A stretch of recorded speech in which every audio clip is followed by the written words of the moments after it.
আপনি কি জানেন একটি মাত্র শব্দ আপনার জীবনের সব বন্ধ দরজা খুলে দিতে পারে এবং শয়তানের সব ষড়যন্ত্র ধূলিসাৎ করতে পারে। এক শহরে এক অহংকারী নারী বাস করতেন।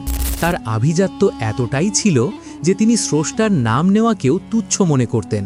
বিশেষ করে বিসমিল্লাহ শব্দটি তিনি সহ্যই করতে পারতেন না। একদিন তিনি তৃষ্ণার্ত হয়ে তার বিশ্বস্ত ভৃত্যকে পানি আনতে বললেন। ভৃত্যটি ছিল অত্যন্ত ধার্মিক। সে পানি পরিবেশন করার সময় অভ্যাসবশত বলে উঠল বিসমিল্লাহ। এতেই ক্ষিপ্ত হয়ে উঠলেন সেই নারী।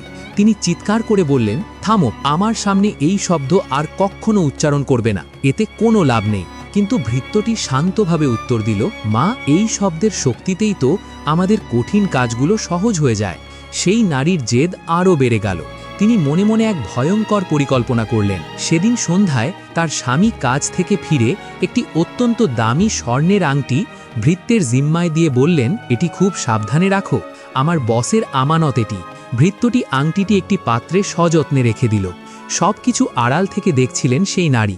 হিংসা আর অহংকারে অন্ধ হয়ে তিনি গভীর রাতে চুপি চুপি আংটিটি চুরি করেন এবং বাড়ির পাশের গভীর পুকুরে ফেলে দেন। তার উদ্দেশ্য ছিল একটাই, ভৃত্যকে চোর প্রমাণ করে বাড়ি থেকে বের করে দেওয়া। পরের দিন সকালে স্বামী বাজার থেকে বড় একটি মাছ নিয়ে এলেন এবং সেটি কাটতে দিলেন সেই ভৃত্যকে। হঠাৎ স্বামী বলে উঠলেন, সেই আংটিটা নিয়ে এসো তো। ভৃত্যটি আংটি খুঁজতে গিয়ে দেখে সেখানে কিছুই নেই। ভয়ে তার বুক কাঁপতে লাগলো। সে বুঝতে পারল তার বড় কোনো বিপদ হতে যাচ্ছে। নিরুপায় হয়ে ভৃত্যটি শুধু স্রষ্টার ওপর ভরসা রাখল। সে মাছ কাটতে যাওয়ার আগে নিচু স্বরে আবারও বলল, বিসমিল্লাহ। ঠিক সেই মুহূর্তেই ঘটল এক অলৌকিক কাণ্ড। মাছের পেট কাটতেই তার ভেতর থেকে চিকচিক করে উঠল সেই হারিয়ে যাওয়া স্বর্ণের আংটিটি। পুরো ঘটনা দেখে সেই নারী স্তম্ভিত হয়ে গেলেন। তিনি নিজের ভুল বুঝতে পেরে কান্নায় ভেঙে পড়লেন।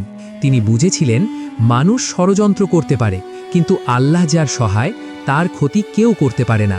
আজকের এই গল্প থেকে আমরা শিখলাম, যে কোনো কাজের শুরুতে আল্লাহর নাম নিলে তার ফল পাওয়া যায় অভাবনীয়ভাবে।